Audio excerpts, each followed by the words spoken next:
दोस्तों नमस्कार। लोकतंत्र का मंदिर धड़क रहा है, लेकिन उसकी धड़कनों में इस देश की जनता की आवाज है ही नहीं। दरअसल 2024 का चुनाव इस देश की जनता ने लड़ा और जो जनादेश सामने आया उसने मौजूदा सत्ता की नींव को हिलाकर रख दिया। और तब यह सवाल बड़ा हो गया कि जनता से जुड़े हुए सवाल अब शायद लोकतंत्र के मंदिर यानी पार्लियामेंट में उठेंगे जरूर, लेकिन आपको जानकर हैरत होगी, तीसरे टर्म में प्रधानमंत्री नरेंद्र मोदी ने जब प्रधानमंत्री पद की शपथ ली और उसके बाद से जो संसद चल रही है उसमें दो मौके ऐसे आए जब किसानों को लेकर सवाल पूछे गए। उसमें सिर्फ एक मौका ऐसा आया जब इस देश की महंगाई का जिक्र हुआ। इस दौर में ना तो बेरोजगारी का जिक्र है, ना युवाओं की त्रासदी का जिक्र है, ना ही महिलाओं की त्रासदी की परिस्थितियां हैं और ना ही इस देश के भीतर में बैंकों का पैसा जो कॉरपोरेट के हवाले किया जा रहा है उसका भी कोई जिक्र नहीं है। इस दौर में जो निजीकरण की सोच सरकार के भीतर है उसको लेकर भी सवाल उठाने की कोशिशें जरूर हुई, लेकिन सब कुछ दब गया। यानी जनता के उठते हुए सवाल अगर संसद के भीतर से गायब हैं, तब अगला सवाल कोई भी पूछ डालेगा कि फिर इस संसद का मतलब क्या है। और उस संसद के भीतर जो शोर शराबा होता है, उस शोर शराबे के पीछे अगर आप उनसे जुड़े मुद्दों को देखिएगा तो आप हैरान रह जाएंगे।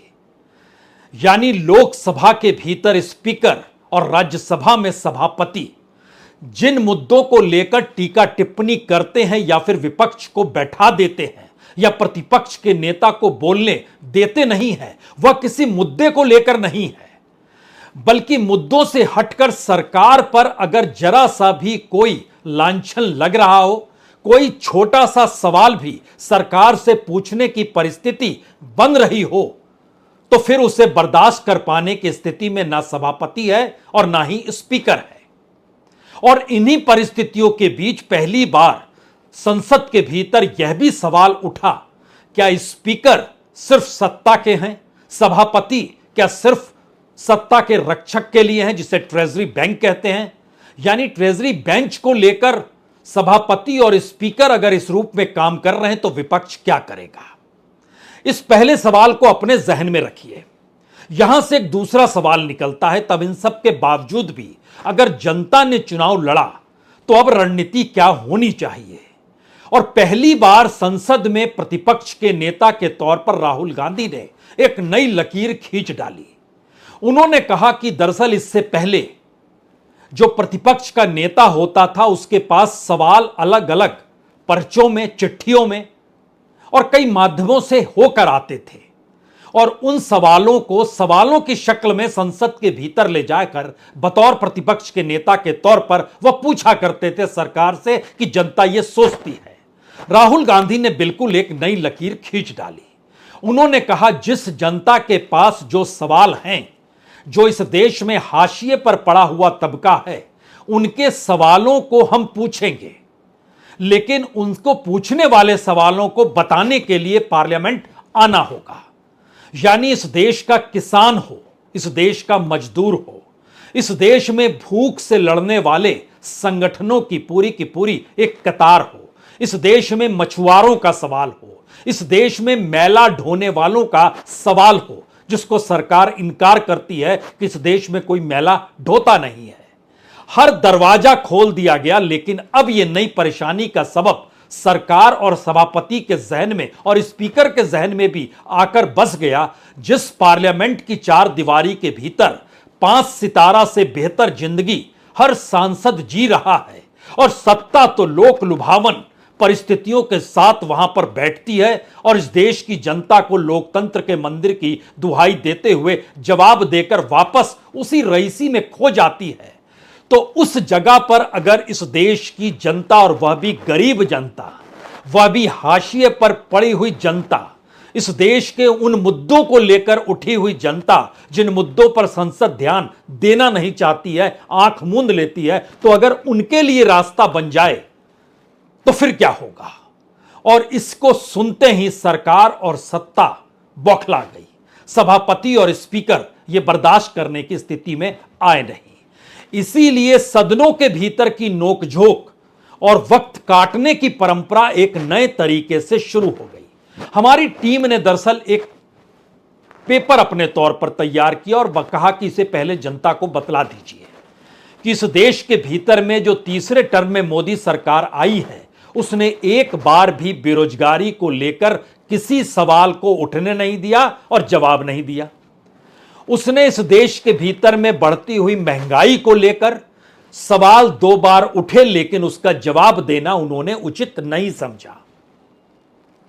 इस देश के भीतर में किसानों से जुड़े सवाल और एमएसपी का मुद्दा उठा जरूर, लेकिन उस पर भी जवाब देने की सोच में यह कहकर नहीं आए कि यह गलत बोलते हैं, हमने लागू किया हुआ है। इस देश के अलग अलग प्रांतों में हो रही रेल की घटनाएं, दुर्घटनाओं को लेकर भी, और जिस तरीके से सवारी डब्बों में एक भीड़ की तरह लोग सफर कर रहे हैं और मुसीबतों को झेल रहे हैं, और दूसरी तरफ इस देश के भीतर में सड़कों पर जो हादसे हो रहे हैं और सड़कों से जो टोल वसूलने की स्थितियां हैं, यह सवाल भी उठने नहीं दिया गया। अब यहां पर इस देश के भीतर में अगला सवाल है कि तत्काल की परिस्थिति में भी जो भी घटना घट रही है, उनसे जुड़े सवालों को भी क्या जगह दी जाएगी। सवाल सिर्फ विनेश फोगाट का नहीं है। सवाल तो यह है कि इस देश के भीतर में सत्ता ने किस तरीके से खेलो इंडिया के बजट के साथ भी खिलवाड़ कर दिया। सवाल यह भी है कि ओलंपिक में गई जो खिलाड़ियों के साथ की टीम है, उस पर कितना खर्च किया गया और किस तरीके से वो पिकनिक वहां पर मना रही है। किस तरीके से कॉरपोरेट की एंट्री खेलों के भीतर हो गई और खिलाड़ी इस दौर में सिर्फ टकटकी लगाए देख रहा है।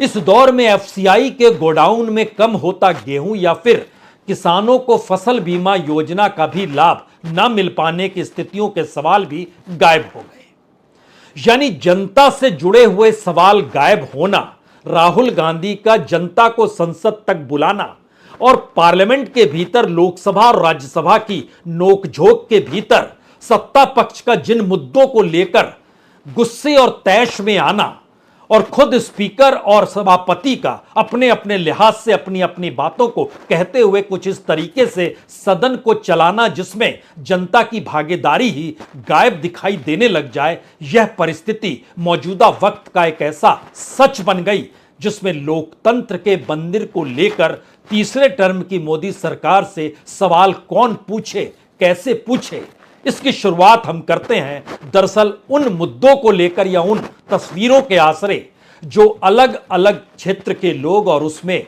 मैला ढोने वाले लोग भी थे जो राहुल गांधी से मिलने पहुंचे।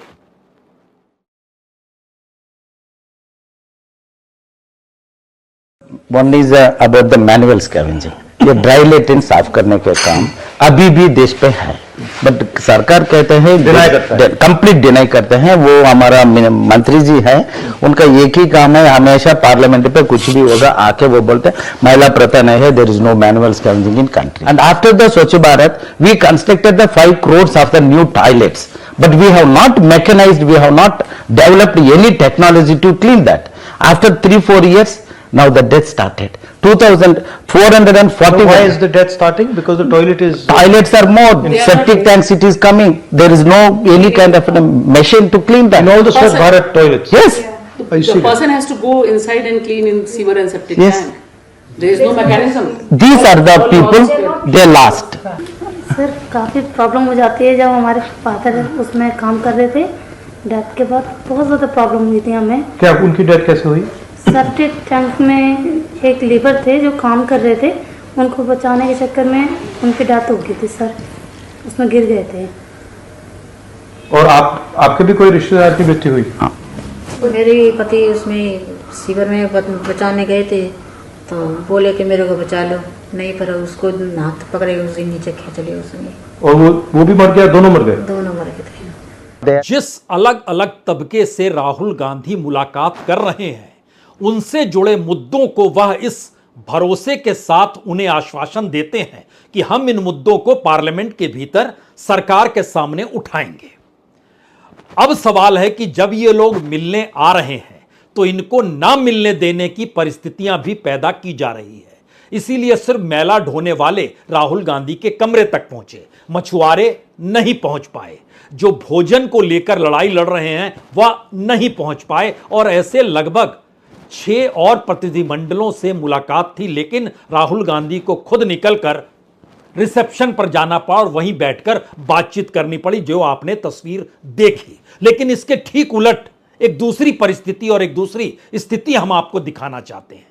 यह इसलिए बड़ा मौजू है क्योंकि जनता इस पूरे लोकतंत्र के मंदिर से कैसे गायब कर दी जाए और उनके सवाल ही गायब हो जाएं, इसका एक गजब का नजारा आज नजर आया। सभापति जगदीप धनखड़, देश के उपराष्ट्रपति, वह जिस मुद्दे पर गुस्सा गए, उस मुद्दे की भूमिका यह है कि घनश्याम तिवारी जो बीजेपी के सांसद हैं, उन्होंने तंज कसा मल्लिकार्जुन खड़गे पर। मल्लिकार्जुन खड़गे ने आपत्ति जताई,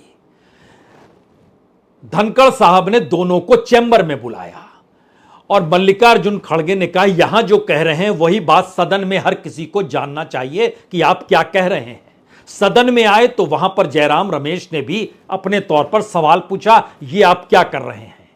और फिर कई सांसदों ने कहा आपको हर चीज पर आपत्ति होती है, कोई मुस्कुराए, कोई झुके, कोई हाथ जोड़ देते हैं कभी आप, ये सब जो हो रहा। और इन सब के बीच समाजवादी पार्टी की सांसद जया बच्चन सामने आ गई और उनसे उनका आपको भी कुछ कहना, और वहां से बातचीत का सिलसिला शुरू हुआ, जो टकराव इस तर्ज पर बढ़ गया जहां पर सभापति ये बर्दाश्त कर ही नहीं पाए कि उनकी बातों में जो तंज होता है वो गलत है, और उस चेयर को उन्होंने अपने तंज से जोड़ दिया और उसके बाद हंगामा शुरू हो गया। यानी इस पूरी प्रक्रिया के भीतर अगर आप ध्यान दे रहे होंगे तो हमने जनता का कोई सवाल नहीं लिया, सिर्फ बातचीत के तरीके, एक दूसरे पर आरोप प्रत्यारोप और इन सब परिस्थितियों के साथ गुस्सा और इन सब में बायकॉट और बाहर निकलकर धींगा मुश्ती जिस रूप में भी शुरू हुई, वो यहां तक आ गई कि अब कहा गया कि अब सभापति को हटाने की दिशा में बढ़ना होगा। लेकिन इन सारी बातों को सुनने से पहले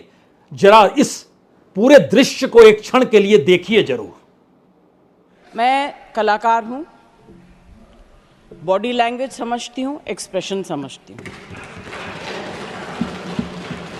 और सर मुझे माफ करिएगा मगर आपका टोन जो है is not acceptable. We are colleagues, sir. You may be sitting on the chair. Jaya ji. And I remember when I went to school. Jaya ji, take your seat. Jaya ji, take your seat. Take your seat. Take your seat. Take your seat. I have highest respect, but to make it a habit, my tone, my language, my temper, I don't go by script of others.